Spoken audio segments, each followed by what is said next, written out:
Hello, fellow traders. 'Tis I, the Rumpled One, coming to you on Sunday, June the 5th. The year's 2022. Let's talk trading. It's time for the weekly open and gap. These videos are for educational purposes only. Your results may differ from mine. So, taking a look at the weekly chart, we can see we have one gap that hasn't filled, all the rest have filled. In fact, the pound gapped down and it filled that upward gap. You can see here we open below the pivot, so see if we can take out that pivot. We're putting in the opening range for the week. You can see here we're inside the opening range for the month, which was a pretty big opening range. I think it was 158 pips. So we have some ways to travel to get out of there, but chances are it's going to get out of that range, whether it's to the upside, to the downside, or both. We'll just have to wait and see. We are 1,029 pips below the yearly open. We're 343 off the yearly low and 1250 off the yearly high. And you can see here we're 454 below that midpoint for the year.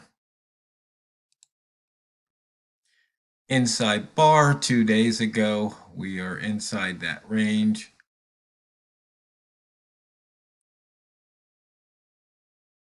And as far as inside bar goes, it looks like we only have about a handful on the daily, weekly, and monthly this week. No pairs have a range over 100 pips at the moment, with the pound clocking in at only 26 pips, but we're only about 8 hours into the trading day, so things just might start to pick up. As you can see, once again, we gapped down. We had one signal to the south side that didn't quite pan out. Smart trade was, you see here, it gapped up, or gapped down, filled that gap. If you went long, there's a couple pips to be had. You see here it came back down, crossed that daily, weekly open. This is where you might want to start thinking about taking that trade as opposed to waiting for it to go further. Because you can see here it crossed the weekly open the other way, came back down, then did it again.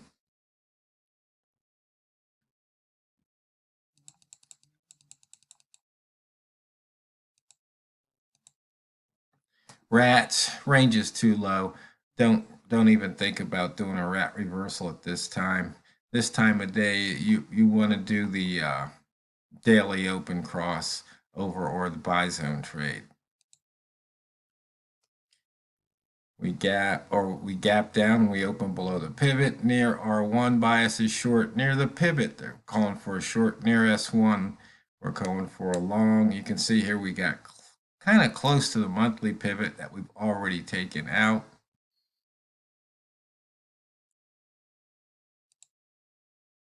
And more on pivots. We're below the daily. We are below the weekly. And we have taken out the monthly. Now, if you go back to the weekly, you can see we have a missed pivot from last week, or actually from 2 weeks ago. We haven't hit this pivot. It's still early in the day. So we have to wait and see if we take out one or both of those pivots. Notice we haven't had a missed weekly pivot that hasn't filled since November 2014. So it just may get taken out.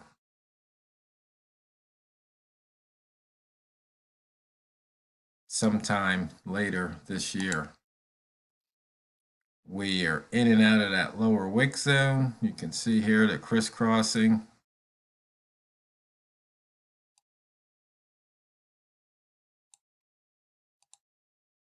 And looking at the ranges, we've already gone over these ranges here from last week.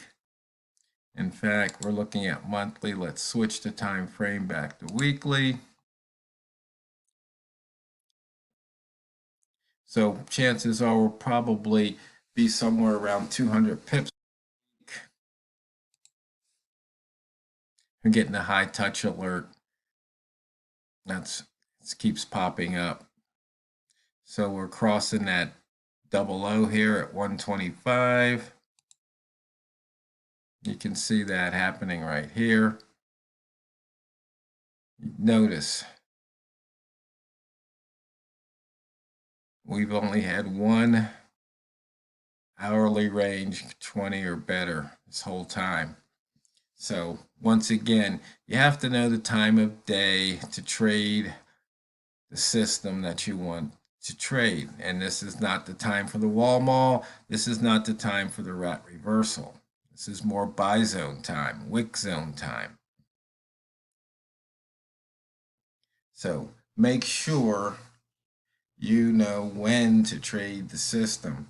And one other thing about the systems I would like to say, we were talking about risk last month, and we were talking about taking profit, I believe, last week. But there's something that only you can answer, and that is whether or not you have a trading system and whether or not you follow it. And it's really important because if you don't follow your system, you're never going to know if it works or not. You're never going to have good statistics because your statistics will be skewed if you override the system. And as I stated before, in my opinion, if you can't put your system on a 3x5 card, you need more room, it's probably too complex. I mean, you should probably have, maybe 3 to 5 things that have to line up before you take a trade in any one particular system. You have something that tells you a bias, like the H1 candle color, for example. So it tells you which way to trade. You might have something like, okay, I'm going to use the sweet spot lines or the buy zone lines, or I'm going to fade the pivot, and that's what I'm going to do. And you stick with it. Even if for some strange reason in your brain, you're saying, I don't know if I should take this trade or not, even though it fits all your criteria. Because you see, the thing is, as I stated before, the simplest algorithm is going to beat you flying by the seat of your pants doing discretionary trading. It just is. You have to have a system. You have to follow the system. And after following the system, if that system doesn't pay out, then maybe you start to modify the system, or maybe you scrap the system. But you can't say the system's no good until you actually do the system. Because it's really funny out there in the trading forums. There's constantly somebody telling me that this method of mine doesn't work or that method of mine doesn't work. And it's partially true. For them, it's not working, probably because they're not working it. Or probably maybe they're trading at the wrong time of day. Maybe they didn't run the statistics and the instrument that they're trading doesn't fit the method. It's you have to remember the method is a tool. That's all it is. It's a tool. And if you don't have the right tool for the job, if you have a wrench when you need a screwdriver, it's just not going to work too well. And if you have a screwdriver when you need a wrench, that's not going to work well either. So you have to match the tool to the instrument. In this case, the method to whichever pair you're trading or whatever. You might be trading stocks. You might be trading futures. You might be trading commodities. You might be trading crypto.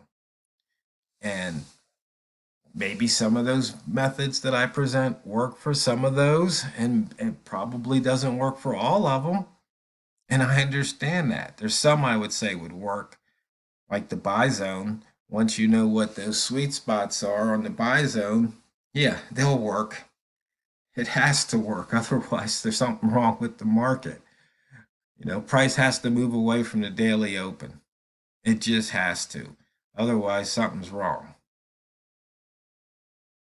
So that's just something that you have to understand as a trader.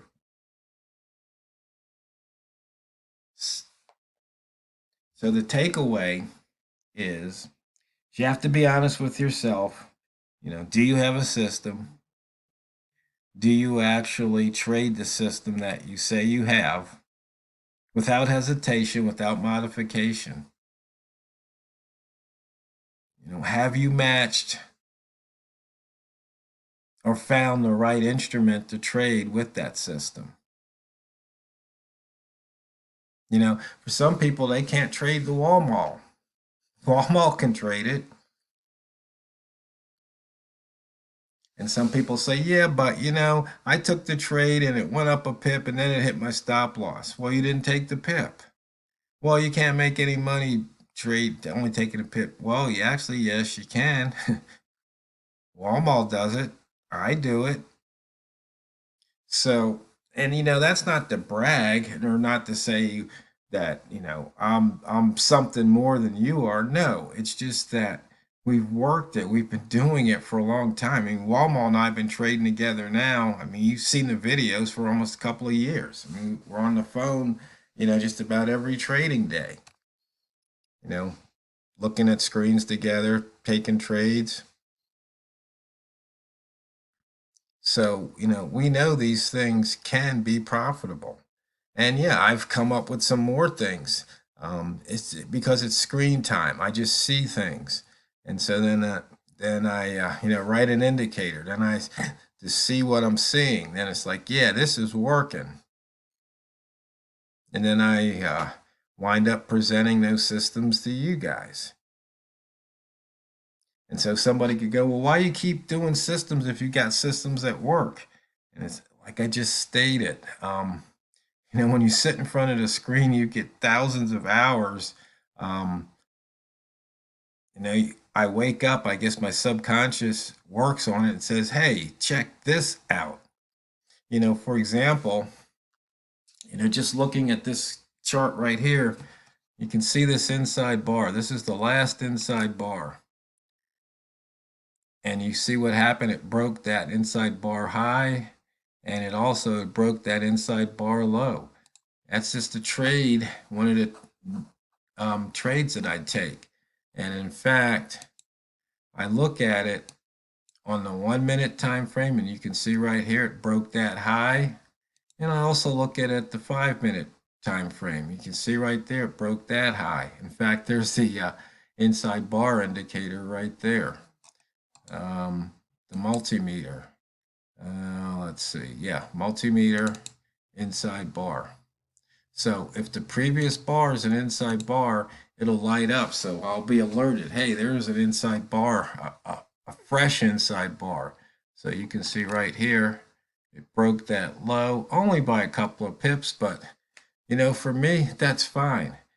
But I wouldn't be trading it at this particular time of day because this isn't what I normally trade.